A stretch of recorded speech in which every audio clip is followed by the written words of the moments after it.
4ஆம் அதிகாரம் 24, 25, 26. பந்தய சாலையில் ஓடுகிறவர்கள் எல்லாரும் ஓடுவார்கள், ஆகிலும் ஒருவனே பந்தயத்தை பெறுவான் என்று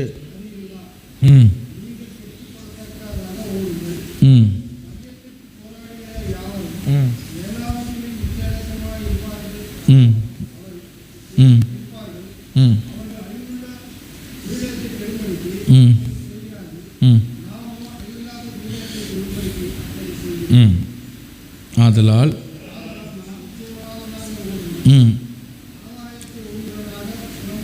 போதும். பிரைஸ் தி லார்ட், ஹல்லேலூயா. இந்த 1 கொரிந்தியர் இந்த புஸ்தகத்தில் இந்த கொரிந்து பட்டணத்தை குறித்து நான் ஏற்கனவே உங்களுக்கு சொல்லியிருக்கேன்னு நினைக்கிறேன். இந்த கொரிந்து பட்டணத்தில் அதிகமான ஒரு சவால் நிறைந்த ஒரு பட்டணம். ஏன் அப்படின்னா அதிகமான பாவம் நிறைந்த ஒரு பட்டணம் இது. அந்த கொரிந்து பட்டணத்தில் 2 துறைமுகம் அந்த பட்டணத்தில் இருந்ததுனால நடுவில் ஒரு சேனல், ஒரு கால்வாய் இருக்கும். அதில் வந்து அந்த கப்பல்களை செலுத்துவாங்க. இந்த பக்கமும் அதனுடைய 2 பக்கமும் துறைமுகம் இருக்கும். அதனுடைய பிக்சர்ஸ், அதனுடைய காரியங்களை உங்கள்கிட்ட நான் ஏற்கனவே காண்பித்திருக்கிறேன், நீங்கள் பார்த்துருப்பீங்க. ஆனால் இதுக்கு என்ன சம்மந்தம் அப்படின்னா, அந்த கொரிந்து பட்டணத்தில் அதிகமாக பாவம் நிறைய பெருகிச்சு. துறைமுகங்கள் வந்ததுனால, இந்த பிஸ்னஸ் நிறைய நடந்ததுனால, பணம் நிறைய அதிகமானதுனால என்ன பெருகிட்டு சொல்லுங்கள்? பாவம் பெருகிட்டு. என்ன பெருகிட்டு? பாவம் பெருகிட்டு. பணம் பெருகிறது நமக்கு தப்பு இல்லை, பணம் கையில் வர்றது தப்பு கிடையாது. ஆனால் அந்த பணம் நம்மை பாவம் செய்வதற்கோ பாவத்துக்கு நேராகவோ நம்மை நடத்திடக்கூடாது. அதில் ரொம்ப கவனமாக இருக்கணும். அல்லேலூயா சொல்லுங்கள், அல்லேலூயா. ஆண்டவர் நம்மளை ஆசீர்வதிக்கிற தெய்வம், நம்ம கையில் பணங்களை தர்ற தெய்வம். ஆனால் பண ஆசை எல்லா தீமைக்கும் வேறு அப்படின்னு பைபிள் சொல்லுது. பணம் என்பது ஒரு மனிதனை திசை திருப்புறது. ஒரு பண ஆசை என்பது ஒரு மனிதனை பாவம் செய்ய வைக்கும். அந்த மனிதனை எந்த எல்லைக்கும் அந்த பண ஆசை தூண்டும். நான் சொல்கிறது புரியுதா? ஹல்லேலூயா. ஆமாம், எவ்வளோ பெரிய பெரிய பரிசுத்தவான்கள், பெரிய பெரிய தெய்வ மனிதர்கள்லாம் அந்த பண ஆசையில் விழுந்திருக்காங்க. பணம் வந்ததுனால உலகத்தின் மேல் ஆசை வைத்து, பிரபஞ்சத்தின் மேல் ஆசை வைத்து விழுந்து போயிருக்காங்க. இப்போ பணம் என்பது ஒரு தீ போலது, ஒரு அக்கினி போலது. அது ரொம்ப கேர்ஃபுல்லாக நம்ம ஹேண்டில் பண்ணணும், நமக்கு தெரியணும். ஆமென் சொல்லுங்கள், அல்லேலூயா. பணம் என்பது கொஞ்சம் பணம் இருந்தாலுமே அதை உண்மையாக நம்ம செலவழிக்க நமக்கு தெரியணும். அது அனாவசியம் இல்லாமல் செலவழிக்க நமக்கு தெரியணும். அல்லேலூயா. சிலவங்களுக்கு பணம் கையில் வந்துட்டுனா எதுக்கு செலவு பண்ணுறாங்கன்னு அவங்களுக்கே தெரியாது, என்ன வாங்குறாங்கன்னு அவங்களுக்கே தெரியாது. ஆனால் வாங்கிக்கிட்டே இருப்பாங்க. எல்லாம் மொத்தத்தில் போன பிறகு கையை கட்டிட்டு உட்காந்துருப்பாங்க. பணங்களை ஞானமாய் செலவழிக்க ஆண்டவர்கிட்ட ஞானம் கேட்கணும். அந்த பணம் வந்த உடனே தலகால் புரியாமல் நம்ம நின்றக்கூடாது. அதை பக்குவப்படுத்தி, அதை பேலன்ஸ் பண்ணி, அதை செலவழிக்கிற ஞானத்தை ஆண்டவர்கிட்ட கேட்கணும். ஹல்லேலூயா.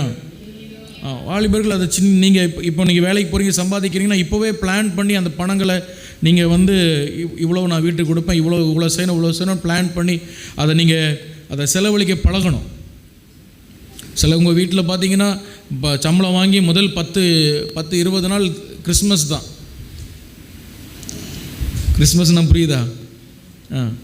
ஒரே மட்டன் எடுக்கிறதும், சிக்கன் எடுக்கிறதும், பறக்கிறது, மிதக்கிறது எல்லாத்தையும் எடுத்து அடித்து கறி வச்சு வச்சுருவோம். அதுக்கப்புறம் 20ஆம் நாள்லேருந்து 30ஆம் நாள் வரைக்கும் அடுத்த 10 நாள் துக்க வெள்ளி, கஞ்சி தான். ஏன்னா கையில் என்ன இருக்காது? பணம் இருக்காது. ஆண்டவர் கொடுக்குற பணத்தை ஞானமாக செலவழிக்க தெரியாது. ஆண்டவர் கொடுக்குற வருமானங்கள் ஞானமாக செலவழிக்க ஆண்டவர் நமக்கு கற்றுத்தரணும். ஹல்லேலூயா, ஹல்லேலூயா. இந்த கொரிந்து பட்டணத்தில் பணம் அதிகமானதுனால அந்த பணத்தை எப்படி செலவழிக்கணும்னு தெரியாமல் அந்த பணத்தை தவறான வழிகளுக்கு அவங்க பயன்படுத்த ஆரம்பிச்சிட்டாங்க. பணம் அளவுக்கு மீறி வருது. அவங்க நினைச்சதுக்கு மீறி அவங்க கையில் பணம் வருது. 1 லட்ச ரூபா வரும்னு நினச்சா அந்த கப்பல் பிஸ்னஸில் அவனுக்கு 1 கோடி ரூபா வந்துச்சு. அவன் என்ன செய்வான்?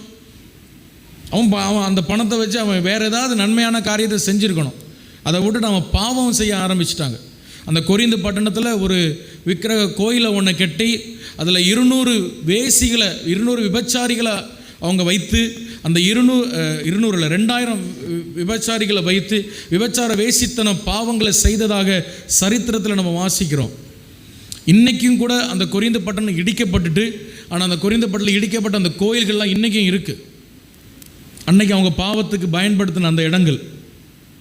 ஏன்னா பணம் பிஸ்னஸ் நிறைய நடக்க பணம் எதுக்கு வருது அப்படின்னு தெரியாமல் போயிடுச்சு. அதனால தான் ஆண்டவர் தெய்வ பிள்ளைகளுக்கு ரட்சிக்கப்பட்டு ஞானஸ்நானம் எடுத்து ஒரு சபைக்குள்ளே வர்ற ஒரு தெய்வ பிள்ளைகளுக்கு தசம பாகம் அப்படிங்கிற ஒரு விஷயத்தை ஆண்டவர் கற்றுக் கொடுத்தார். இங்கே நான் ரொம்ப அதை இன்ஃபோர்ஸ் பண்ணுறது இல்லை, ஆனால் நீங்கள் அதை பழகணும். நான் சொல்கிற எத்தனை பேருக்கு புரியுது? ஹல்லேலூயா. தசம பாகம்னு சொல்கிறது அது ஆண்டவருக்குரியது. அதை நீங்கள் முதல்ல புரியணும். உங்களுக்கு வருகிற 1000 ரூபாயில் 100 ரூபா கர்த்தருக்கு கொடுக்க உங்களுக்கு அந்த மனம் வரணும். அது ஆண்டவர் வைத்த ஒரு ஒழுங்கு. அதில் நிறைய பேர் வாதாடுவாங்க, அது எதுக்கு கொடுக்கணும், ஏன் கொடுக்கணும், அப்படி கொடுக்கணுமா, அப்படி என்ன அவசியம். அது ஆண்டவர் அந்த மனிதனுக்கு கற்றுக் கொடுக்குறார். அந்த பண ஆசையிலிருந்து அவனுக்கு ஒரு விடுதலை அதனால் கிடைக்கிறது. 1000 ரூபா 1000 ரூபா எனக்குன்னு வைக்காமல் அதில் 100 ரூபா கொடுக்கும் பொழுது அடுத்த நன்மைகள் அவனுக்கு வரும். Praise the Lord. ஹல்லேலூயா. நம்ம மக்களுக்கு இருக்கிற பிரச்சனை என்னென்னா 2000 ரூபா அவங்க கையில் சம்பளம் வருதுன்னு வைங்களேன். உதாரணமாக சொல்கிறேன், அவங்களுக்கு செலவு எவ்வளோ இருக்கும்? 2500 ரூபா இருக்கும். நான் எக்ஸாம்பிள் சொல்கிறேன். 2500 ரூபா மாதம் செலவு பண்ண முடியாது, நிறையா ஆகும். உதாரணமாக சொல்கிறேன், 2000 ரூபா தான் சம்பளம் வரும். செலவு எத்தனை இருக்கும் அந்த மாதம்? 2500 ரூபா இருக்கும். இப்போ தசம பாகம் எத்தனை ரூபா வைக்கணும்?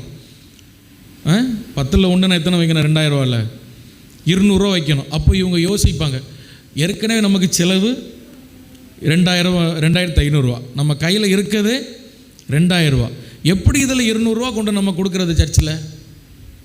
சரி பரவாயில்ல, அந்த 200 ரூபாயை 10 பிரித்து எல்லா வாரமும் ஒரு 10 ரூபா போட்டுருவோம் அப்படின்னு அவங்களே மனசை இது பண்ணிப்பாங்க. ஆனால் என்ன நடக்கிறதுனா, அந்த 200 ரூபாவில் அவங்க உண்மையாக இல்லாததுனால ஆண்டவர் அவர்களை ஆசீர்வதிக்க முடியாமல் அதோடு கர்த்தருடைய ஆசீர்வாதம் அவங்களுக்கு அங்கே ஸ்டாப் ஆயிரும். அது அவங்களுக்கு தெரியாது.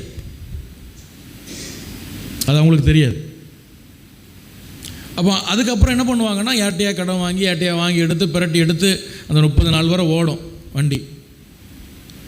ஆனால் நீங்கள் கொடுத்து பாருங்கள், கர்த்தர் உங்களுக்கு அற்புதமான வழிகளை திறப்பார். இது நான் என்னுடைய தனிப்பட்ட சாட்சியில் மூலமாக நான் பார்த்த காரியம். ஹல்லேலூயா. ஹல்லேலூயா. உங்களுக்கு வருகிற வருமானத்தில் உண்மையாக இருக்கணும். உண்மைன்னு சொல்கிறது எல்லா விதத்துலையும் இருக்கணும். நம்முடைய பேச்சில், நம்முடைய நடக்கையில், நம்முடைய தனிப்பட்ட வாழ்க்கையில், நம்ம ரகசிய வாழ்க்கையில், நம்முடைய பணங்களில், எல்லாத்துலேயும் நம்ம உண்மை இருக்கணும். ஆண்டவருக்கு உண்மையாக இருந்து பழகணும். Praise the Lord. Hallelujah. Hallelujah. இதில் இன்னும் அதில் ரொம்ப ஞானமான ஆட்கள் இருக்கிறாங்க. மாதம் 10,000 ரூபா வருதா, 1000 ரூபா ஆண்டவர் கொடுப்பாங்க, அதோடு முடிஞ்சு. அதுக்கப்புறம் அவங்களுக்கு எவ்வளோ வருமானம் இருந்தாலும் கஷ்டப்படுற ஒரு ஊழியக்காரங்களை பார்த்தாலோ, கஷ்டப்படுற ஒரு ஊழியத்தை பார்த்தாலோ, ஒரு ஊழியம் ரொம்ப நலிவடைஞ்சிருக்கு, நம்மளால் முடியும், அவங்களால கொடுக்க முடிஞ்சாலும் கொடுக்க மாட்டாங்க. ஏன்னா 10ல் 1 கொடுத்துட்டோம்லா. என்னமோ ஆண்டவர் இவங்கள்ட்ட பிஸ்னஸ் டீல் வச்ச மாதிரியும், இவங்க 10ல் 1 கொடுத்து அந்த டீலிங்கை முடித்த மாதிரியும் இருப்பாங்க. அப்படி இருக்கக்கூடாது. பைபிள் சொல்லுது, உற்சாகமாய் கொடுக்கிறவனை கர்த்தர், கொடுக்கிறவன் மேல் கர்த்தர் எப்படி இருக்கிறார்? பிரியமாக இருக்கிறார் அப்படின்னு பைபிள் சொல்லுது. அதனால் முதல் ஆரம்பம் நம்ம வாழ்க்கையில் நீங்கள் பழகுங்க. உங்களுக்கு எங்கே அந்த மாதிரி உங்களுக்கு கற்றுக் கொடுக்குறாங்களான்னு எனக்கு தெரியல. நீங்கள் கொடுக்காட்டாலும் கொடுத்தாலும் ஆண்டவர் என்ன நடத்துவார், அதில் எந்த சந்தேகமும் கிடையாது. அப்படி தானே? ஹல்லேலூயா. ஆமாம். இங்கே 3.5 வருஷத்துக்கு மேலே ஆச்சு.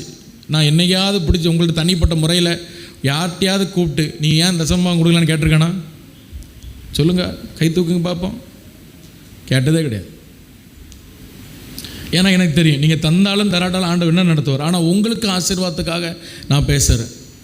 நீங்கள் நம்ம ஆண்டவருக்கு தசமபாகம் கொடுக்காட்டா நீங்கள் என்னை வஞ்சித்தீர்கள் அப்படி ஆண்டவர் சொல்கிறார். பைபிள் வசனம் இருக்குது மல்கியால்.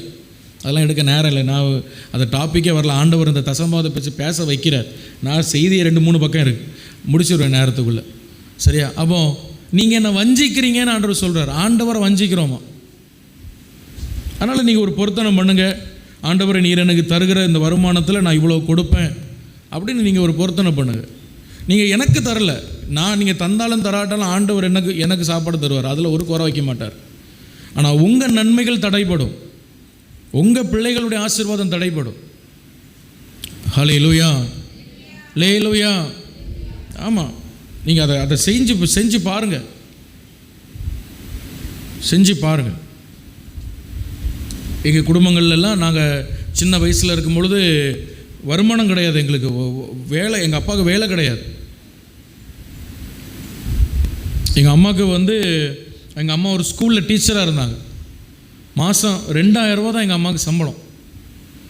எங்கள் அப்பாவுக்கு வேலை கிடையாது, மாதம் 2000 ரூபா தான் சம்பளம். கொஞ்சம் கற்பனை பண்ணி பாருங்கள், 2000 ரூபா சம்பளத்தில் எங்கள் குடும்பத்தில் நான், எங்கள் பாட்டி, எங்கள் அப்பா, எங்கள் அம்மா, அக்கா, தம்பி 3 பேரும் சாப்பிடணும். 5-6 பேர் சாப்பிடணும். 2000 ரூபாவில் மாதம் 2000 ரூபாய் சாப்பிடணும். நாங்கள் 3 பேரும் ஸ்கூல் படிக்கிறோம், மெட்ரிகுலேஷன் இங்கிலீஷ் மீடியம் படிக்கிறோம். நாங்கள் 3 பேரும் எவ்வளோ செலவு இருக்குன்னு யோசிச்சு, நீங்கள் செலவு பண்ணுற ஆட்கள் தானே உங்களுக்கு தெரியும். 2000 ரூபா வச்சு எப்படி ஒரு குடும்பத்தை ஓட்ட முடியும்? 6 பேர் சாப்பிடணும். 2000 ரூபானா இப்போ உள்ள காசுக்கு 10,000 ரூபான்னு வைங்களேன். எப்படி 10,000 ரூபா இல்லை 8,000 ரூபா அந்த ரேஞ்சில் தான் இருக்கும், அவ்வளோதான் இது. ஆனாலும் அவங்க அந்த நாட்களில் கூட தசம பாகத்தில் ரொம்ப உண்மையாக இருந்தாங்க. ஹல்லேலூயா. ஆமாம், உண்மையாக இருந்தாங்க. ஆண்டவர் எங்கள் குடும்பங்களை ஒன்றும் கைவிடலையே, நல்லா தானே வச்சுருக்கிறாரு. அதனால் நீங்கள் அதை கொடுக்க பழகணும். இந்த கொரிந்து பட்டணத்தில் இந்த பணம் அதிகமாக பாவம் பெருகிட்டு. இப்போ பவுல் அங்கே ஊழியம் பண்ண போகிறார். பவுல் என்ன பண்ண போகிறாரு? ஊழியம் பண்ண போகிறார். ஊழியம் பண்ணும் பொழுது அவர் அங்கே என்ன நடக்குது அப்படின்னா, அவங்க பாவம் செய்கிறது மட்டும் இல்லாமல் அதிகமான களியாட்டம், அந்த நேரத்தை எப்படியெல்லாம் வீணடிக்கணுமோ அப்படியெல்லாம் வீணடிக்கிற ஒரு பழக்கம் இந்த கொரிந்து பட்டணத்தில் உள்ளவங்களுக்கு இருந்து. ஆமென், அல்லேலூயா. நேரம் என்பது ரொம்ப முக்கியம், டைம் ரொம்ப முக்கியம், அதை வீணடிக்கக்கூடாது. நீங்கள் ஒவ்வொரு டைம் வீணடிச்சிங்கன்னா அதுக்கு ஆண்டவருக்கு கணக்கு கொடுக்கணும். உங்கள் டைமை நீங்கள் எவ்வளவு நேர்த்தியாக நீங்கள் இது பண்ணுறீங்க. சும்மா உட்காந்து கதை விடுறது, டிவி பார்க்குறது, சும்மா உட்காந்து ஃபோனை நோண்டிகிட்டு இருக்கிறது, இதெல்லாம் நம்ம டைமை வேஸ்ட் பண்ணுறோம். இந்த கொரிந்து பட்டணத்தில் உள்ளவங்க அவங்க நேரம் போக்குக்கு என்ன பண்ணுன்னு தெரியாது. அதனால் என்ன பண்ணாங்கன்னா, பெரிய பெரிய ஸ்டேடியங்களை கட்டி போட்டிகள் நடத்தினாங்க. ஓட்டப்பந்தயம், ஜிம்னாஸ்டிக்கு, பாக்ஸிங்கு, பாட்டு போட்டி, இப்படி நிறைய போட்டிகள் நடத்தினாங்க. இது அன்னைக்குள்ள சரித்திரம். ஹல்லேலூயா.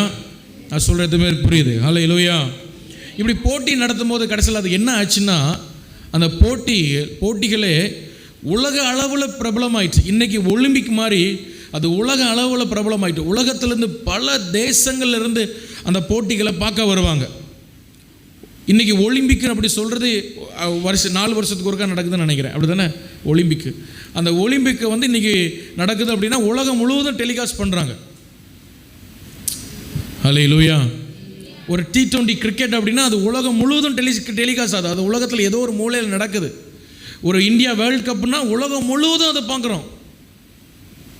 அது சாதாரணமாக ஒரு விளையாட்டாக இல்லாமல் அது ஒரு பெரிய தேசத்தினுடைய ஒரு மரியாதையாக அது இருக்குது. அதை தோற்றுட்டாங்கன்னா அது நமக்கு ரொம்ப வருத்தமாயிருது, நம்ம இந்தியா தோற்றுட்டே அப்படின்னு. அன்னைக்கு அந்த மாதிரி கொரிந்தில் அப்படி இருந்தது. பல தேசங்கள் அந்த ஓட்டப்பந்தயம் பண்ணுறதும், இன்றைக்கி ஒலிம்பிக் எப்படி நடக்குது, ஜிம்னாஸ்டிக் பண்ணுறதும், குத்து சண்டை போட்டிகள், இப்படி நிறைய போட்டிகள் நடந்து கொண்டிருந்தது. இந்த போட்டிகள் நடக்கும் பொழுது அங்கே தங்கி இருப்பாங்க, வெளி நாடுகள்லேருந்து வெளி ஊர்லேருந்து தங்கி இருப்பாங்க. தங்கி இருக்கிறது கொரிந்து அந்த அளவுக்கு நெருக்கம் ஆயிரும், ரொம்ப நெருக்கம் ஆயிரும். சின்ன பட்டணம் தானே, லட்சக்கணக்கான ஜனங்கள் ஒரு இடத்துல குமியும் போது அந்த பட்டணம் ரொம்ப நெருக்கம் ஆயிரும். நெருக்கம் ஆனோன்னு என்ன பண்ணுவாங்கன்னா, வெளியே கூடாரங்கள் போட்டு தங்குவாங்க. வெளியே கூடாரங்கள், இந்த மாதிரி வெளியே ஓப்பன் கிரவுண்டில் கூடாரங்கள் போட்டு தங்கி இருப்பாங்க. ஹல்லேலூயா. பைபிளில் நம்ம வாசிக்கிறோம், பவுல் கூடார தொழில் பண்ணி கொண்டு இருந்தார். கூடார தொழில் பண்ணிவிட்டு அவர் ஊழியம் பண்ணார். இந்த டென்ட் எல்லாம் மேக் பண்ணி அந்த கூடாரங்களை செஞ்சு, ஆக்கிலா பிரிஸ்கிலா அப்படின்னு 2-3 பேர் கூட 3 பேருமா சேர்ந்து கூடாரம் செஞ்சு அந்த தொழில் பண்ணி அதை வச்சு அதில் வர்ற வருமானத்தை வச்சு ஊழியம் பண்ணிட்டு இருந்தாங்க. எனவே இந்த கூடாரம் வாங்க வர்றவங்க இந்த கூடாரம் போட போகும்பொழுது இப்படிப்பட்ட இந்த நேரத்தில் இந்த கொரிந்து பட்டணத்தில் நடக்கிற இந்த போட்டிகள் இதெல்லாம் பவுல் பார்த்து, அந்த கூடாரத்தில் இருக்கிறவங்களுக்கு இவர் போய் பேசுவார்ல, டென்ட் போட்டு தாரேன், இந்த மாதிரி பண்ணுறேன், இந்த மாதிரி பண்ணலாம் அப்படின்னு இல்லைன்னா கூடாரம் வாங்க வருவாங்க, இப்படிலாம் வருவாங்கள்ல. இவங்களுக்கு ஆண்டவரை பற்றி இவர் சொல்லியிருக்கார். நிறைய சுவிசேஷம் அந்த ஜனங்களுக்கு அவர் சொல்லியிருக்கிறார். ஹல்லேலூயா, ஹல்லேலூயா. அந்த கொரிந்து பட்டணத்தில் பவுல் 18 மாதம் ஊழியம் செய்தார். 18 மாதம் அப்படின்னு பைபிள் சொல்லுகிறது. இதெல்லாம் அப்போஸ்தலர் புத்தகங்களை நீங்கள் வாசிக்கலாம். இப்படி இருக்கிற நாட்களில் இவர் இந்த கொரிந்துக்கு அது பல ஆண்டுகள் கழித்து திரும்ப ஒரு லெட்டர் ஒரு நிருபம் எழுதுகிறார். நிருபம் எழுதும் பொழுது அவருடைய சிந்தையில் அந்த கொரிந்து பட்டணத்தில் அவர் பார்த்த நிறைய காரியங்கள் அவருக்கு ஞாபகம் வருகிறது. அங்கே உள்ள அந்த ஒலிம்பிக் போட்டி, அந்த இஸ்துமஸ் போட்டிகள்னு சொல்லுவாங்க, அந்த ஒலிம்பிக் போட்டிகள், அந்த உலகளாவிய போட்டிகள், இதெல்லாம் அவருக்கு ஞாபகத்துக்கு வருது.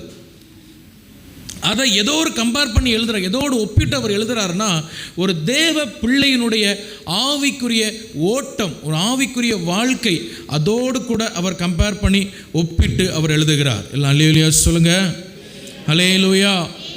அதனால தான் அதில் சொல்லுகிறார், பந்தய சாலையில் ஓடுகிறவங்க எல்லாரும் ஓடுவாங்க, ஆனால் ஒருவனே பந்தயத்தை பெறுவான் என்று அறியீர்களா? ஒரு பந்தய போட்டி நடக்குது, ஓட்ட பந்தயம் நடக்கு, எல்லாரும் ஓடுவான், குடுன்னு ஓடுவான். ஆனால் யாருக்கு தான் பரிசுன்னா ஒருவனுக்கு தான் பரிசு. பரிசு யாருக்கு? ஒருவனுக்கு பரிசு. ஏன் அந்த ஒருவனுக்கு பரிசு கொடுக்குறாங்கன்னா, அவன் பெற்றுக்கொள்ளத்தக்கதாக அவன் ஓடுனான். அந்த மெடலையோ அந்த கிரீடத்தையோ அவன் பெற்றுக்கொள்ளத்தக்கதாக அவன் ஓடினான். அல்லேலூயா சொல்லுங்க, அல்லேலூயா. அவனுடைய அந்த ஸ்பீடு, அவனுடைய அந்த ஒழுக்கம், அவனுடைய அந்த ட்ரைனிங்கு எல்லாமே அந்த பெற்றுக்கொள்ளணும். நான் எப்படியாவது அந்த லெக்கை போய் எட்டி அந்த கிரீடத்தை நான் பெற்றுக்கொள்ளணும் அப்படின்னு சொல்லி அவன் ஓடினான். அந்த நாட்களில் கிரீடங்கள் எப்படி கொடுப்பாங்கன்னா, இன்றைக்கி கொடுக்குற மாதிரி தங்கம் வெள்ளியெல்லாம் மெடல் கொடுக்குறாங்கல்ல. இன்றைக்கி ஒலிம்பிக்கில் முதல் பதக்கம் தங்க பதக்கம், 2வது வெள்ளி, 3வது பிரான்ஸு, இப்படி கொடுக்குறாங்களா. அப்போ அப்படி கிடையாது. அப்போ என்ன செய்வாங்கன்னா, அதில் 4 விதமான போட்டிகள் நடக்கும். அதில் ஒரு போட்டி என்ன அப்படின்னா, ஒலிம்பிக் கேம்ஸ் அப்படின்னு நடத்துவாங்க கொரிந்தில். ஒலிம்பிக் கேம்ஸ், இந்த ஒலிம்பிக் கேம்ஸ் 4 வருஷத்துக்கு ஒருக்கா நடக்கும். 4 வருஷத்துக்கு ஒருக்கா இது நடக்கும். இதுக்கு என்ன பரிசு கொடுப்பாங்கன்னா, ஒலிவ இலை இருக்குல்ல, ஒலிவ இலையை அப்படி கிரீடம் மாதிரி பின்னுவாங்க, ஒன்றோடு ஒன்று பின்னி அப்படி தலையை சுற்றி இப்படி வைப்பாங்க. இஸ்துமனியன் கேம்ஸ்ன்னு சொல்லுவாங்க. இஸ்துமனியன் கேம்ஸ் அதுவும் அங்கே தான் நடக்கும். அது 2 வருஷத்துக்கு ஒருக்கா நடக்கும். அதுக்கு பைன் இலைகள் இருக்கிற பைன் மரம் தெரியுமில்ல உங்களுக்கு, அந்த பைன் மரத்தினுடைய இலைகளை ஒன்றோடு ஒன்று பின்னி அதை கிரீடமாக வைப்பாங்க.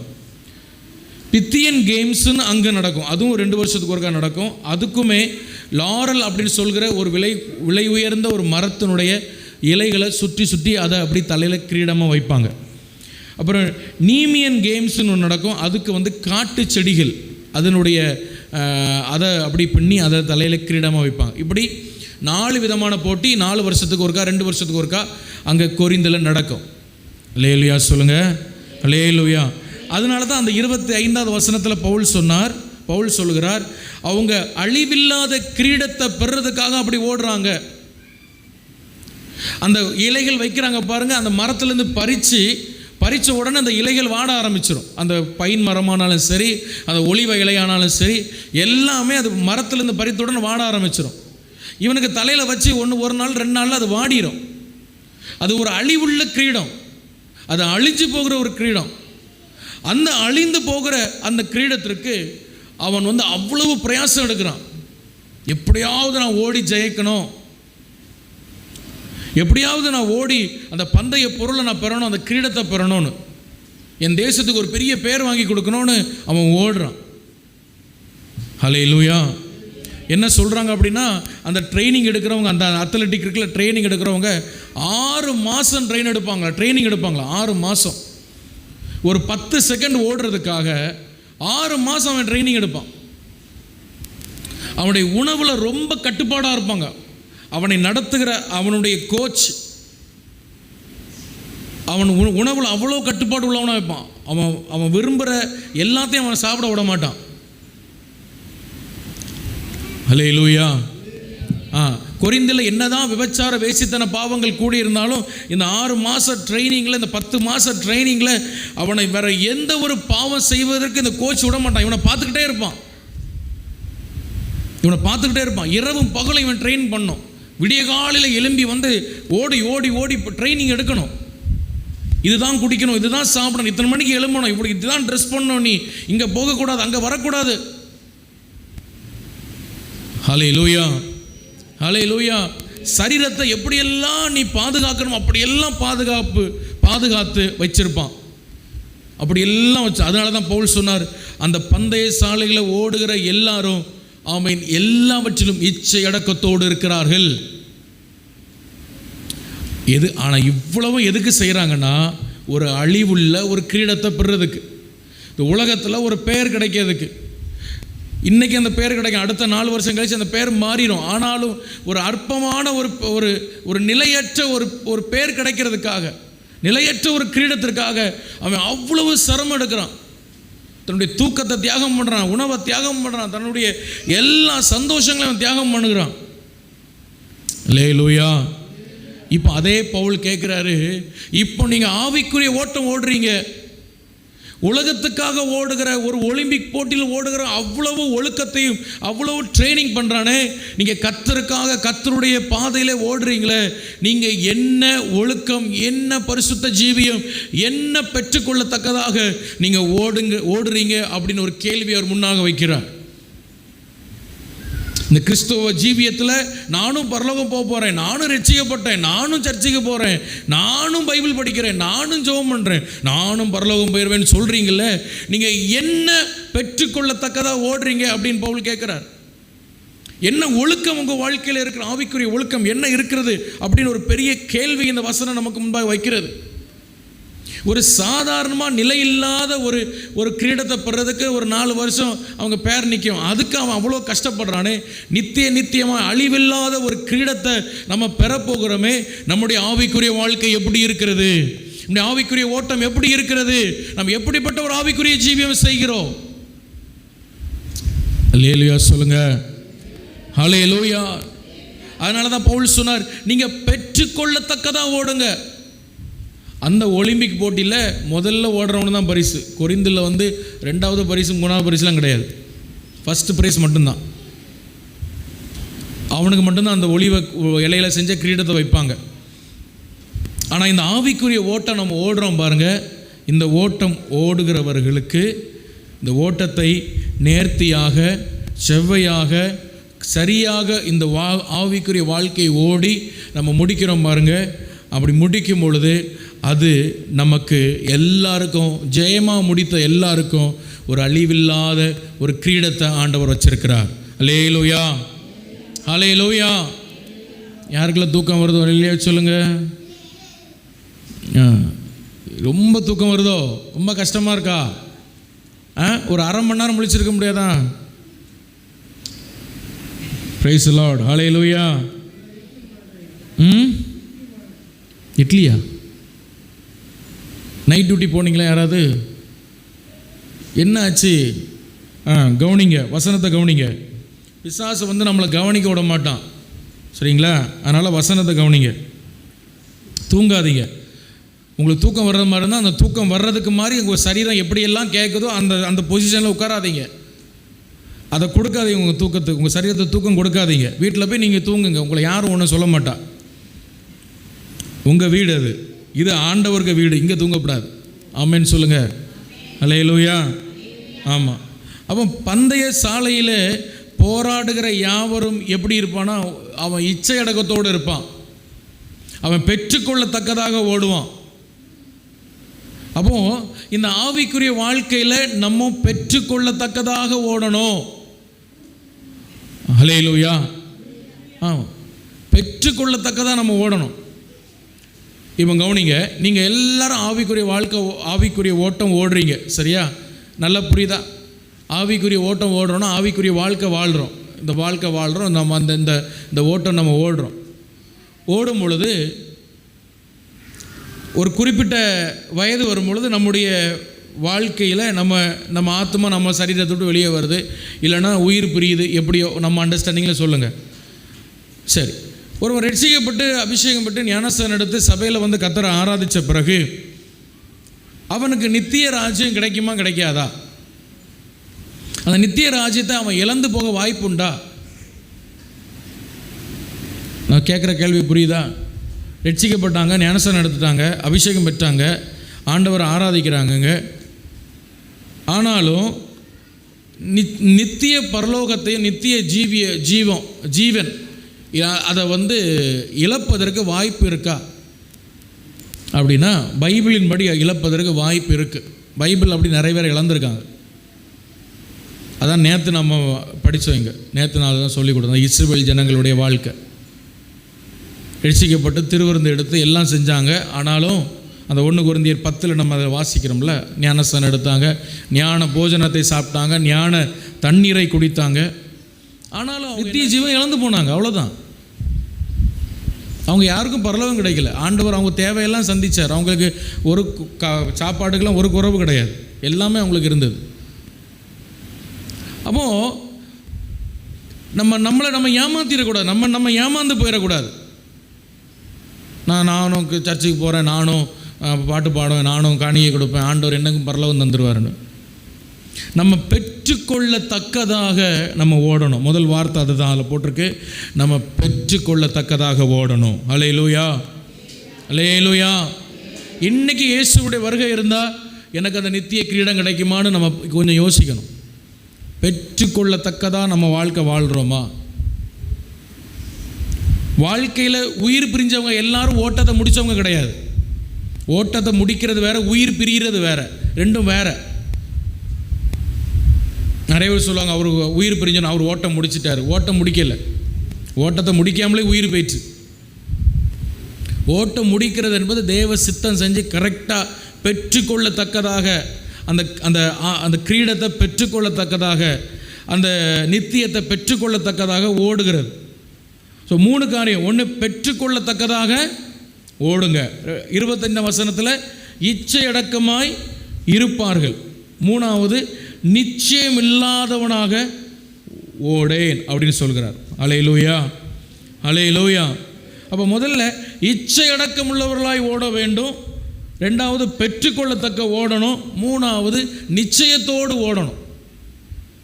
இந்த ஆவிக்குரிய வாழ்க்கையில் 3 விஷயம் நீங்கள் செய்யணும். முதல்ல இச்சை அடக்கம் உடையவர்களாய் நீங்கள் ஓடணும். அல்லேலூயா சொல்லுங்க, அல்லேலூயா. தேவ பிள்ளைகளுக்கு இச்சை அடக்கம் வேணும், செல்ஃப் கண்ட்ரோல் வேணும். எதனாலும் நான் செய்வேன், எதனாலும் பண்ணுவேன் நம்ம இருக்க முடியாது.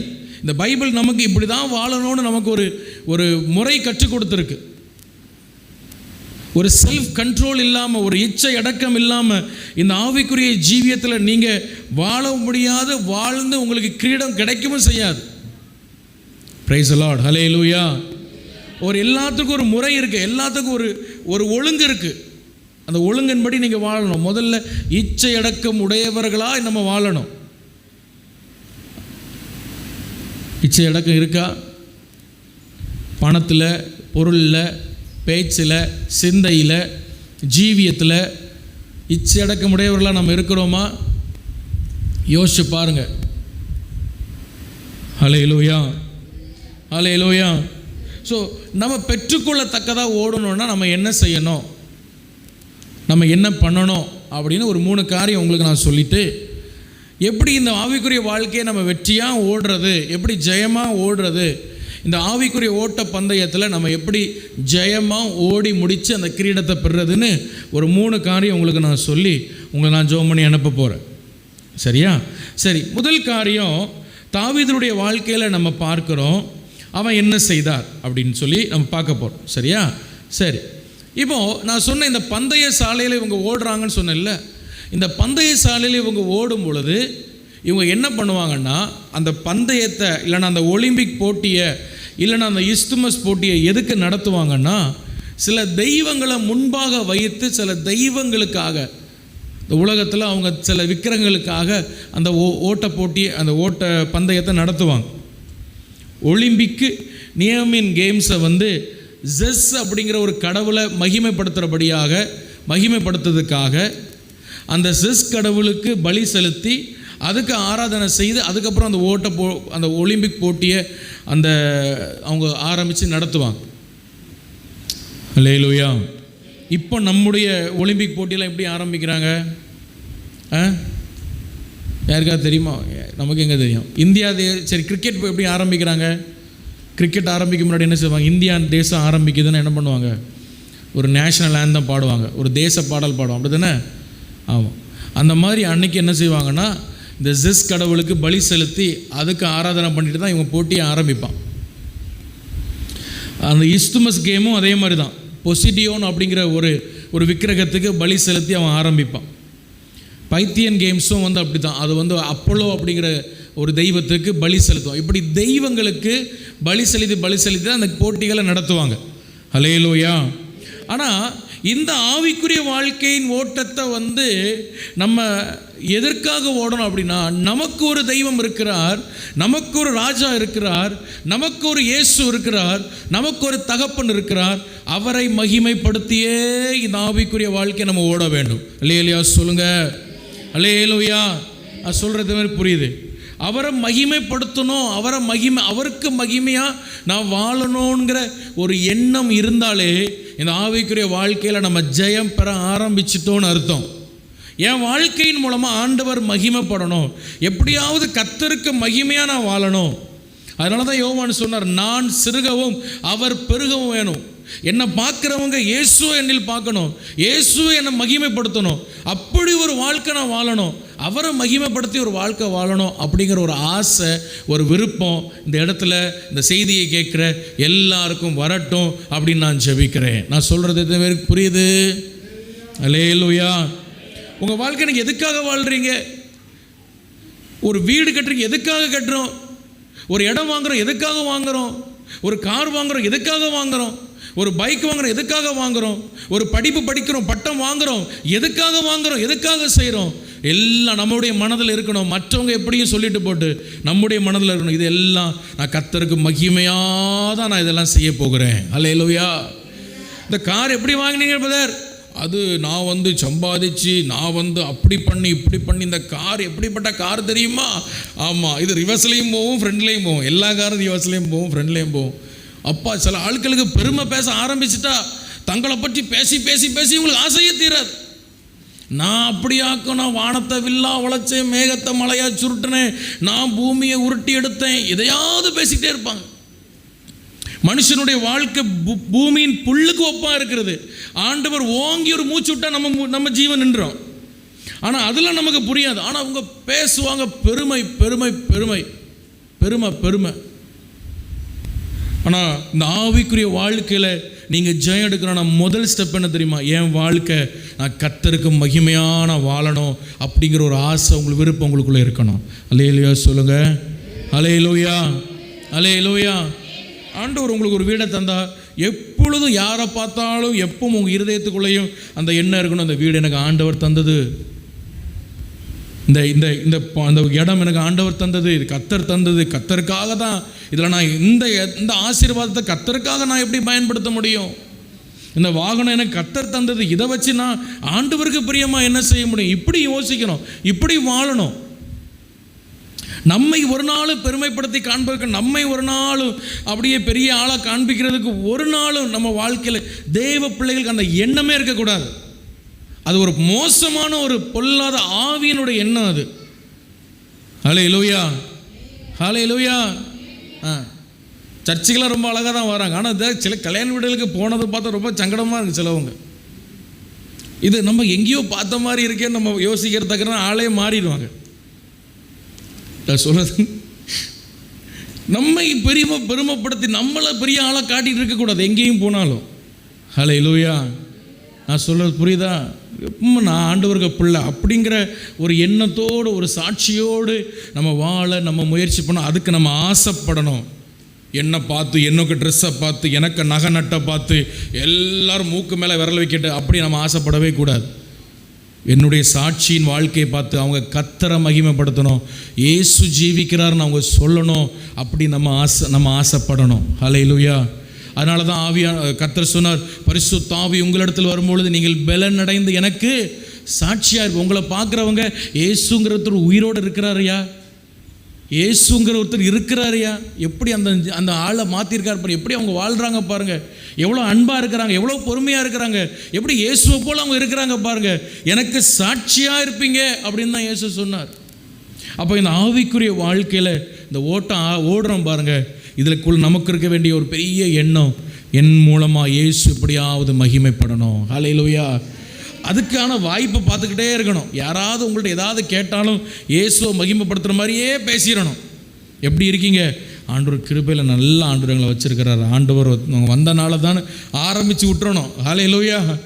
ஆண்டவரை பற்றி அறியாதவங்க உங்கள்கிட்ட வந்து பேச ஆரம்பித்தாலே சர்ச்சிலேயே இந்த தூக்கம் தூங்குறே, நீங்களாம் எங்கே வசனம் கேட்டு எங்கே ஆண்டவரை மகிமைப்படுத்த? இங்கே முன்னாடி இல்லை. சோத்திரம். ஹல்லேலூயா. ஆமாம், பெருமையாக பேசிட்டு பெருமையாக சொல்லிட்டு இருக்கக்கூடாது. கர்த்தர் எப்படியாவது ஆண்டவரை நான் என்ன செய்யணும்? மகிமைப்படுத்தும். எப்படி இருக்கீங்கன்னு ஆண்டவர் அறியாதவங்களும் கேட்டாங்கன்னா இழுத்து விட்டுறோம் ஆண்டவரை பற்றி. வயசானவங்க தூங்கிட்டு பரவாயில்ல, பிரச்சனை இல்லை. அவர் என்ன வயசு, அவர் 80 வயசு ஆயிடுச்சு, அவர் தூங்கிட்டு. நம்ம யங் ஸ்டேஜ் சொல்கிறேன், இன்னும் 60 வயசு 70 வயசு கீழே இருக்கவங்களாம் தூங்கவே கூடாது. அதுக்கு மேலே இருக்கவங்க தூங்கிட்டு. சரி, அப்போது எப்படி நல்லா இருக்கீங்களா அப்படின்னு கேட்டால் என்ன சொல்லணும்? இருக்கேன். இப்படியே சொல்லுவேன். எப்படி பதில் வரும்? உங்கள் பதில் நிறைய பேருக்கு பதில் அப்படி தான் வரும். ஞாயிற்றுக்கிழமையான பைபிள் எடுத்துகிட்டு சர்ச்சுக்கு வந்துடுவாங்க. யாராவது எப்படி இருக்கிய? இருக்கோம். அப்போ அந்த ஆள் என்ன நினைக்கும்? அதுக்கு நானே பரவாயில்லையே. இப்போ நம்ம எப்படி என்ன சொல்லணும்? நாங்கள் ஆண்டவர் கிருபையில் ஆண்டவர் நல்லா வச்சுருக்கிறாரு. சில கஷ்டங்கள் எல்லாருக்கும் கஷ்டம் இருக்க தான் செய்யுது. யாருக்கு தான் கஷ்டம் இல்லை? எல்லா வீட்டுக்கும் வாசப்படி இருக்குது. எல்லாருக்கும் கஷ்டம். ஆனால் ஆண்டவர் என்ன நல்லா வச்சுருக்கார், நான் நல்லா இருக்கேன் அப்படின்னு முடிஞ்சால் 2 ஆண்டவரை பற்றி 2 வார்த்தை சொல்ல நமக்கு பழகணும். ஹல்லேலூயா. அப்போ கர்த்தரை எனக்கு முன்பாக வைத்து ஓடுகிற ஒரு வாழ்க்கை தான் இந்த ஆவிக்குரிய வாழ்க்கையில் எனக்கு ஒரு ஜெயத்தை கொண்டு வரும். ஹல்லேலூயா. சங்கீதம் 16:8 தாவீது சொல்கிறார், கர்த்தரை எப்பொழுதும் எனக்கு முன்பாக நான் வைத்திருக்கிறேன், அவர் என் வலது பார்சத்தில் இருக்கிறபடியால் நான் அசைக்கப்படுவதில்லை. ஒரு ஹல்லேலூயா சொல்லுங்க. ஹல்லேலூயா. ஆமாம், அந்த உலகத்தில் வாழ்கிற ஜனங்கள் அந்த ஒலிம்பிக் போட்டிகளை நடத்துகிறவங்க எந்த தெய்வத்திலாமல் மகிமைப்படுத்துகிறேன்னு நினைக்கிறான். ஆனால் நான் கர்த்தரை எனக்கு முன்பாக வைத்து நான் வாழ்ந்து கொண்டு இருக்கிறேன். ஹல்லேலூயா. ஆமாம், கர்த்தரை எனக்கு முன்பாக வச்சிருக்கிறேன். அதே சங்கீதத்தை பேதுரு பிரசங்கத்தில் பேசும்பொழுது அவர் இன்னும் அழகாக சொல்கிறார். அவரை குறித்து தாவீது, கர்த்தரை எப்பொழுதும் எனக்கு முன்பாக நிறுத்தி நோக்கி கொண்டிருக்கிறேன். அப்போஸ்தலர் 2:25 வாசிக்கிறோம், கர்த்தரை எப்பொழுதும் எனக்கு முன்பாக நிறுத்தி நான் நோக்கி கொண்டே இருக்கிறேன். ஹல்லேலூயா சொல்லுங்க. ஹல்லேலூயா. ஆண்டவர் எப்பொழுது உங்கள் முன்னாடி வச்சு பார்த்துக்கிட்டு இருக்கீங்களா? நோக்கி கொண்டு இருக்கீங்களா? அவரையே நினச்சிட்டு இருக்கீங்களா? ஹல்லேலூயா. ஆமாம், அவரையே யோசித்து கொண்டு அவரையே மேன்மைப்படுத்தி அவரையே மகிமைப்படுத்தி நம்ம வாழ்கிறோமா என்பதை நம்ம கொஞ்சம் யோசித்து பார்க்கணும். கர்த்தரை எனக்கு முன்பாக நான் நிறுத்தி நான் நோக்கி கொண்டே இருக்கிறேன். ஹல்லேலூயா. ஹல்லேலூயா. அப்போ இப்போ ஆண்டவர் எனக்கு முன்பாக இருக்கிறார், அவர் என்னை பார்த்துக்கிட்டே இருக்கிறார். அவருக்கு பிரியமாக நான் வாழணும். ஹல்லேலூயா. நம்ம சில நேரங்களில் நம்ம சொல்கிறோம், ஆண்டவர் நீர் என்னை காண்கிற தெய்வம், நீர் என்னை பார்க்கிறீர் நம்ம சொல்கிறோம். ஆனால் நல்லா கவனிக்கணும், அந்த வார்த்தை சொல்லும் பொழுது ஒரு பக்கம் நமக்கு பயமும் வரணும். என்னென்னா, என்னுடைய உள்ளிந்திரியங்களை, என்னுடைய ரகசியங்களை அவர் பார்க்கிறார். என்னுடைய வாழ்க்கையை அவர் என்ன செய்கிறார்? பார்க்கிறார். என்னுடைய வாழ்க்கையில் ஒவ்வொரு அணுவும் அவர் அறிந்திருக்கிறார், ஒவ்வொரு அசைவும் அவர் அறிந்திருக்கிறார். அவருக்கு பிரியமா, அவருக்கு பயந்து நான் வாழணும். எனக்காக ஒரு பெரிய பந்தய பொருளை அவர் வச்சிருக்கிறார். அந்த சந்தோஷத்தோடு நம்ம ஓடணும், அந்த சந்தோஷத்தோடு நம்ம வாழணும். ஹல்லேலூயா சொல்லுங்க. ஹல்லேலூயா. சரி, 2வது நமக்கு வேண்டியது என்ன அப்படின்னு சொன்னால் சகிப்புத்தன்மை. 2வது என்னென்னா சகிப்புத்தன்மை. நீங்கள் எபிரேயர் 12ஆம் அதிகாரம் 1 வசனத்தில் நீங்கள் வாசிங்கன்னா, ஒருவர் வாசிங்க. எபிரேயர் 12ஆம் அதிகாரம் 1 வசனத்தில் வாசிங்க. ஆகையால் மேகம் போன்ற இத்தனை திரளான சாட்சிகள் நம்மை சூழ்ந்து கொண்டிருக்க பாரமான யாவற்றையும்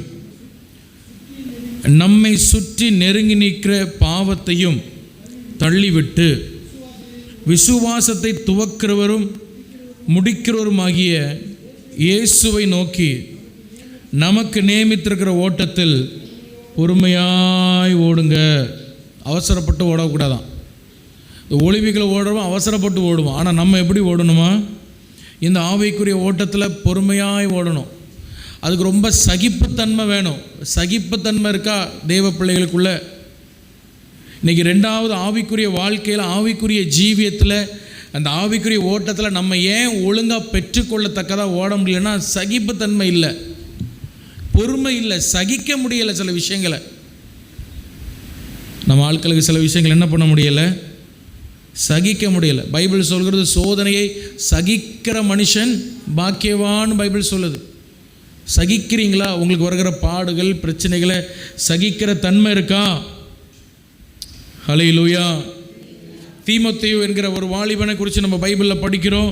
அதே எபிரேயர் 13ஆம் அதிகாரம் 23ஆம் வசனம் வாசிங்க. எபிரேயர் 13:23.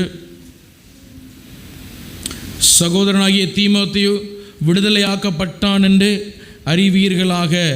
அவன் சீக்கிரமாய் வந்தால் அவனோடு கூட நானும் வந்து உங்களை காண்பேன். இந்த தீமோத்தேயுக்கு ரொம்ப பெரிய வயசுலாம் கிடையாது. இவன் லிஸ்திராவில் இருக்கும் பொழுது பவுலுடைய முதல் மிஷனரி பிரயாணத்தில் இவன் ஆண்டவரை பற்றி அறிந்து ரட்சிக்கப்படுறான். இந்த தீமோத்தேயு இவன் ரட்சிக்கப்படும் போது இவனுக்கு வயசு வெறும் 20 வயசு தான் இருக்கும்னு பைபிள் சொல்லுது. ஆராய்ச்சி பண்ணுறது சொல்கிறாங்க, பைபிள் ஆராய்ச்சி பண்ணுறோம். வெறும் 20 வயசு தான் இவருக்கு. அவனுக்கு இந்த 20 வயசு இவனுடைய அம்மா வந்து ஒரு யூத பெண். இவனை நல்ல விசுவாசத்தில் வளர்த்தாங்க.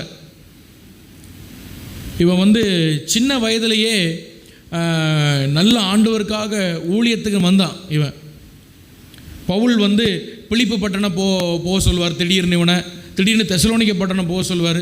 திடீர்னு கொரிந்து பட்டணம் போக சொல்வார். அந்த சின்ன வயசில் அவ்வளவு கஷ்டப்பட்டான் ஊழியத்தில். அந்த சின்ன வயசில் அவ்வளோ சகிப்புத்தன்மை இருந்தது. எனக்கு ஆண்டவர் சொல்லட்டு நான் போகிறேன், நீங்கள் சொல்லி தான் நான் போகணுமான்னு ஒரு நாளும் ஏற்று பேசுனது கிடையாது. வயசு வெறும் 20 வயசு தான். அவ்வளவு சகிப்புத்தன்மை இந்த தீமோத்தேயுக்குள்ளே நம்ம பார்க்குறோம். இந்த எபிரேயர் 13 நம்ம படித்தோம் பாருங்கள். ரோமர்கள் பவுலை சிறைப்பிடிக்கும் பொழுது இந்த தீமோத்தேயு சிறைப்பிடிச்சு ஜெயிலில் வச்சுட்டாங்க. பவுலை முதல்ல சிறைப்பிடிக்கும் பொழுது, ரெண்டாவது சிறைப்பிடிக்கும் போது பவுலை கொண்டுட்டாங்க. முதல்ல சிறைப்பிடிக்கும் பொழுது பவுலையும் தீமோத்தேயும் பிடிச்சி ஜெயிலில் போட்டாங்க. அந்த ஜெயிலில் இருக்கும் பொழுது தான் கொலேசியர், பிலமோன் இந்த நிருபங்கள்லாம் பவுல் எழுதுறார். அப்போ கூட தீமோத்தேயு இருந்ததாக அந்த நிருபங்களை வாசிக்கும் போது தெரியுது. 20 வயசு தாங்க. சுவிசேஷத்திற்காக ஆண்டவருக்காக ஜெயிலுக்கு போனார்.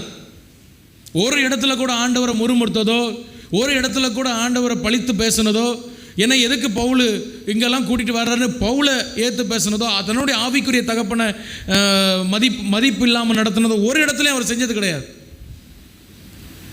வயது ரொம்ப பெரிய வயது கிடையாது, வெறும் 20 வயது தான். அவ்வளோ மெச்சூரிட்டி தான் அவனுக்கு இருந்தது. ஆனால் பவுல் பல இடங்களில் சொல்கிறார், இவன் உத்தம குமாரன், உண்மையுள்ள குமாரன் அப்படின்லாம் சொல்கிறார். ஏன்னா தீமோத்தேயுக்கு அவ்வளவு சகிப்புத்தன்மை இருந்தது. ஹல்லேலூயா, ஹல்லேலூயா. சின்ன வயசில் நமக்கு சகிப்புத்தன்மைகள் வேணும். கஷ்டப்பட நமக்கு தெரியணும். இன்றைக்குள்ள தம்பிமார்களுக்கெல்லாம் கஷ்டமே படாமல் நிறைய வரணும்லாம் ஆசைப்படுறாங்க. நான் பார்க்குறேன்ல, எத்தனை பேரை நம்ம இங்கே பார்க்குறோம். இங்கே இல்லை, ராமதண்டத்தில் எனக்கு தெரியாது, ரொம்ப வெளியே சொல்கிறேன். இன்றைக்குள்ள வாலிபர்களுக்கு மனநிலை என்னது? ஒன்றும் கஷ்டப்படக்கூடாது, ஆனால் என்ன ஆயிடணும், கஷ்டமே படக்கூடாது. ஆனால் எல்லாம் வானத்திலேருந்து அப்படி கூரையை பொத்து மடியில் வந்து இவனுக்கு விழணும். அது விழாது, ஒரு நாளும் விழாது. பைபிள் சொல்லுது, இளம் பிராயத்தில் நீ நுகத்தை சுமப்பது உனக்கு நல்லது. நீ நுகத்தை சுமக்கணும். நீ கஷ்டப்பட்டு தான் ஆகணும், கஷ்டப்பட்டு தான் ஆகணும்.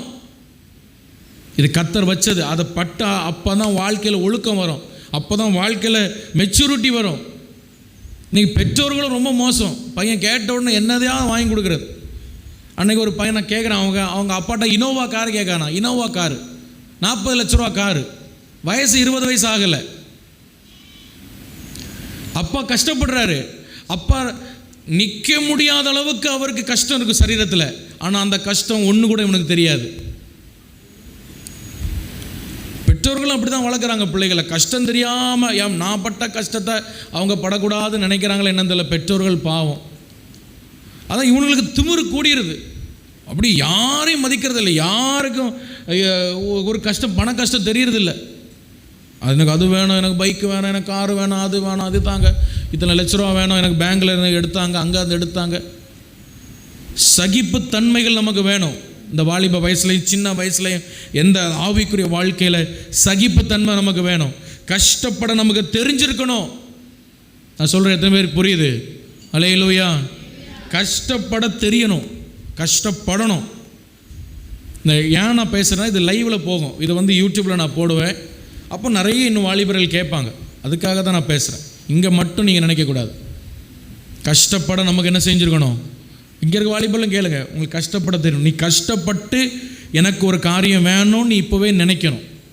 கஷ்டப்படாமல் ஒன்று வந்ததுன்னு வையேன், அது கஷ்டப்படாமல் ஒன்றை விட்டு போயிடும். பாதியில் கஷ்டப்படாமல் வர்றது பாதியில் கஷ்டம் இல்லாமல் போயிடும்.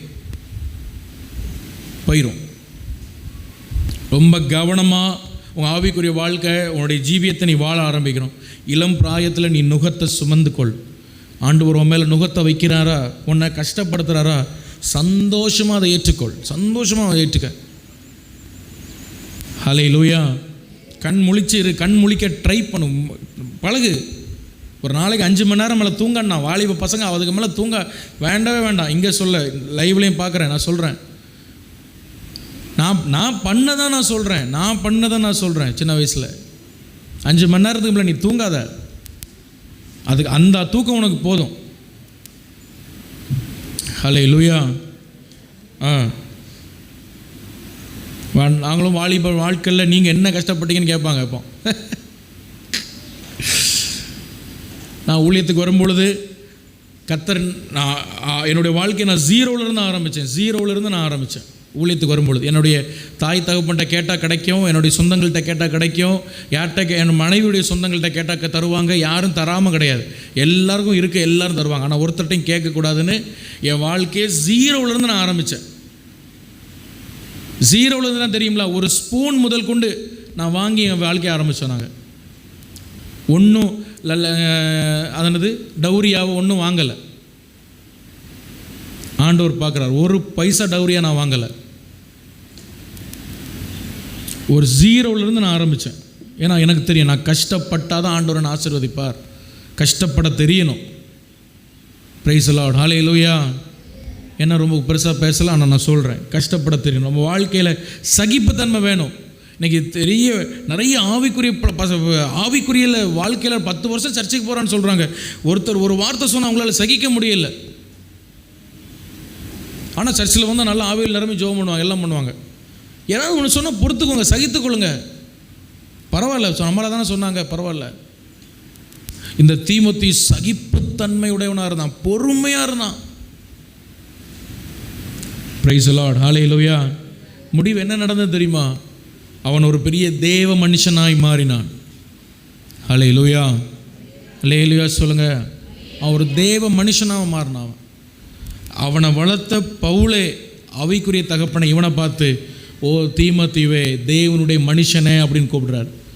நம்ம ஆவிக்குரிய தகப்பன் நம்மளை பார்த்து தேவனுடைய மனுஷன்னு கூப்பிடுறோன்னா எப்படி ஒரு வாழ்க்கை அவன் வாழ்ந்திருப்பான்னு யோசிப்பாரு. ஆமேன்னு சொல்லுங்க. அல்லேலூயா. அல்லேலூயா.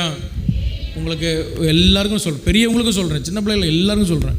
நீங்கள் நிறைய ஆவிக்குரிய வாழ்க்கையில் இருக்கிறவங்களுக்கு சகிப்புத்தன்மை குறைவாக இருக்குது. ரொம்ப கவனித்துக் கொள்ளுங்க. நீங்கள் பொறுமையாக இருந்தால் தான் ஆவிக்குரிய வாழ்க்கையில் என்ன செய்ய முடியும், ஓடி ஜெயம் எடுக்க முடியும் என்பதை நீங்கள் கவனத்தில் கொள்ளுங்க. கர்த்தர் உங்களை ஆசீர்வதிப்பார்.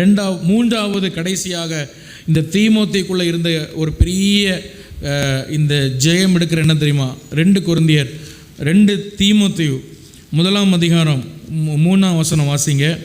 நான் இரவும் பகலும் இடைவிடாமல் என் ஜெபங்களில் உன்னை நினைத்து உன் கண்ணீரை ஞாபகம் பண்ணி சந்தோஷத்தால் நிறையப்படும்படிக்கு உன்னை காண வாஞ்சையாக இருந்தேன் பவுல் சொல்கிறார். யாருக்கு அவர் சொல்கிறார்னா தீமோத்தேயை பார்த்து சொல்கிறார். இரவும் பகலும் இடைவிடாமல் உன்னை நான் நினைக்கிறேன், உன் கண்ணீரை நான் ஞாபகம் பண்ணுகிறேன்னு சொல்கிறார். ஹல்லேலூயா. ஆமாம். அதனால் என்ன ஐயா திடீர்னு ஏதாவது சொல்லி நம்ம திட்டுறாருன்னு நினைக்கக்கூடாது. ஏன்னா நான் தான் உங்களை திட்டுவேன், அப்படி தானே? வேறு யார் திட்டுவான் உங்களை? ரோட்டில் போகிறவனா திட்டுவான்? நான் தான் திட்டணும். ஆண்டவர் அதுதானே வச்சுருக்காரு. ஆமே, நல்லையா சொல்லுங்கள். வெளி ஆட்கள் திட்ட நான் உங்களை விட மாட்டேன், ஆனால் நான் உங்களை திட்டுவேன். சரியா? சரி, இப்போ பவுல் சொல்கிறாரு, தீமோத்திட்ட சொல்கிறாரு, உன் கண்ணீரை நான் ஞாபகம் வைக்கிறேன். ஹல்லேலூயா. எனக்கு இந்த தீமோத்தி பார்க்க ரொம்ப ஆச்சரியமாக இருக்குது. சின்ன வயசு தான், ஆனால் அவனுடைய கண்ணீரின் ஜெபத்தை யார் பார்த்துருக்கான்னா பவுல் பார்த்துருக்கிறார். அவன் ஜெபம் பண்ணும் போதெல்லாம் அழுது ஜெபம் பண்ணுவான். இந்த தீமோத்தி அவனுக்கு நிருபம் எழுதும்போது சொல்கிறார், உன் கண்ணீர் நான் இன்றைக்கி ஞாபகம் வச்சுருக்கிறேன், உன் கண்ணீரை இன்றைக்கி நான் என்ன பண்ணுறேன், ஞாபகம் வச்சுருக்கிறேன். ஸோ மூணாவது ரொம்ப முக்கியமானது என்ன தெரியுமா? இந்த ஆவிக்குரிய ஓட்டத்தில் நம்ம பெற்றுக்கொள்ளத்தக்க ஒரு நித்திய கிரீடை நம்ம பெற்றுக்கொள்ளத்தக்க நம்ம ஓடணும் அப்படின்னா கண்ணீரோடு ஜபிக்கிற ஒரு கிருபையை நீங்கள் ஆண்டவர்கிட்ட கேட்கணும். இல்லையா சொல்லுங்கள். ஹல்லேலூயா. கண்ணீரோடு ஜபிக்கிற ஒரு பழக்கம் உங்களுக்கு இருக்கணும். நான் சொல்கிறேன், இந்த கண்ணீருக்கு அவ்வளோ வல்லமை இருக்குங்க. பைபிள் சொல்கிறது, இருதயம் நறுங்குண்ட இருதயத்தை அவர் என்ன செய்ய மாட்டார்னா புறக்கணிக்கவே மாட்டாராம். நம்முடைய பிள்ளை ஒரு சொட்டு கண்ணீர் வடித்து ஜெபிக்கும் பொழுது அந்த இடத்துல அவர் வந்து நின்று அற்புதம் செய்கிற கர்த்தர் அவர். கண்ணீர் எப்போ வரும் தெரியுமா? உண்மையான அன்பின் அடிப்படையில் தான் கண்ணீர் வரும். சும்மா நம்முடைய தேவைக்காக நம்ம அழுறத மட்டும் இல்லை, எனக்கு அது வேணும் இது வேணும் அதுக்கு அழுறது இல்லை. தேவ அன்பினால் நிரம்பி வருகிற அந்த கண்ணீர், அது இந்த உலகத்தில் மிகவும் வல்லமையுடைய கண்ணீர். அது பிசாசு பயப்படுகிற ஒரு கண்ணீர். ஹல்லேலூயா. தேவ அன்பினால், தேவ பிரசன்னத்தினால் நம்ம நிரப்பப்படும் போது நம்முடைய இருதயத்திலிருந்து அந்த இருதயம் நொறுக்கப்பட்டு நம்முடைய கண்களிலிருந்து வருகிற அந்த கண்ணீர், அது மிகவும் வல்லமையுடையது. அன்னாள் தன்னுடைய வாழ்க்கையிலே நொறுக்கப்பட்டால் பைபிள் சொல்கிறது, அவள் கண்ணீரோடு ஜபித்து அந்த தொண்டையில் உள்ள சத்தமெல்லாம் போகி கடைசியில் முணுமுணுக்கிற அளவுக்கு அவளுடைய அந்த ஜெபம் நிலை அப்படி ஆயிற்று. அவளால் சத்தம் போட்டு ஜெபிக்க முடியாது. அந்த அளவுக்கு அவருடைய தொண்டையெல்லாம் வறண்டு போய் அவருடைய கண்ணீரெல்லாம் வறண்டு போய் அந்த அளவுக்கு ஜெபித்தாள். அது பார்க்கும் பொழுது ஒரு குடித்து வெறித்த ஒரு ஆள் எப்படி இருக்கு அந்த மாதிரி அவளுடைய ஃபேஸை பார்க்க அப்படி இருக்குது. அவ்வளோ முகமெல்லாம் கண்ணீர் சிந்தி கண்ணெல்லாம் வீங்கி தொண்டையெல்லாம் சத்தம் இல்லாமல் அப்படியே முணுமுணுத்துட்டு இருக்கிறா. ஏலி வந்து சொல்கிறான், நீ உன்னுடைய குடி வெறியை விட்டு நீ மனம் திரும்பு அப்படி சொல்கிற அளவுக்கு அவள் ஜெபம் பண்ணியிருக்கா. ஹல்லேலூயா. இன்னைக்கு நம்ம ஆளுக்களுக்கு ஜெபம் பண்ணணும்னு சொன்னாலே கண்ணை முன்னோன்னு தூக்கம்லாம் வருது. இப்போ எங்கே கண்ணீர் வர? பைபிள் திறந்தோன்னு தூக்கம் வருது, பிரசங்கம் பண்ணோன்னு தூக்கம் வருது, ஜெபம் அப்படியே ஒரு தூக்கம். ஆண்டவர் எப்படி நீங்கள் எப்படி பந்தய பொருளை பெற முடியும்? கொஞ்சம் யோசிச்சு பாருங்கள். நீங்கள் இங்கேயே தூங்குறீங்கன்னா வீட்டில் போய் எப்படி முழிச்சு ஜெபம் பண்ணுவீங்க? அதிகாலையில் எழும்பி எத்தனை பேர் நீங்கள் அதிகாலையில் எழும்பி ஜெபம் பண்ணான்னு நான் கேட்கவே மாட்டேன். ஏன்னா எனக்கு தெரியும், எனக்கு தான் கஷ்டமாக இருக்கும் மனசுக்கு. அப்புறம் காலையில் எழும்பி கர்த்தரை தேட எப்படி தேடும், எப்படி கண்ணீர் வரும் நம்ம ஜெபத்தில். இந்த தீமோத்தேயு தன்னுடைய வாழ்க்கை ஓட்டத்தை வெற்றியாக முடிச்சதுக்கான பெரிய ரகசியம் என்ன தெரியுமா? கண்ணீரின் ஜெப ஆவியால் கர்த்தர் அவனை நிரப்பி இருந்தார். அல்லேலூயா சொல்லுங்க. அல்லேலூயா. நீங்கள் நானும் ஆராதிக்கிற இயேசு இந்த பூமியில் வாழும் பொழுது அவர் கெத்செமனே தோட்டத்தில் பலத்த சத்தத்தோடும் மிகுந்த கண்ணீரோடும் ஜெபித்தார்னு பைபிள் சொல்லுகிறது. அவருடைய சத்தத்தோடு கண்ணீரோடு அவர் ஜெபித்தாராம். அப்படிப்பட்ட ஒரு ஜெப ஆவி இயேசுவின் மேல் இருந்தது. அந்த இயேசுவை நான் ஆராதிக்கிறேன், இயேசு எனக்குள்ளே இருக்கிறான்னு சொல்கிறோம். எந்த அளவுக்கு நம்ம கண்ணீரோடு ஜெபிக்கிறோம்? ஆண்டவர்கிட்ட அந்த கிருபையை நீங்கள் கேட்கணும். ஏசப்பா, நான் கண்ணீரோடு ஜெபிக்கிற ஒரு ஜெப அபிஷேகம், ஒரு ஜெப கிருபை நீர் எனக்கு தரணும் அப்படின்னு சொல்லி நீங்கள் ஜெபிக்கணும். ஹல்லேலூயா, ஹல்லேலூயா.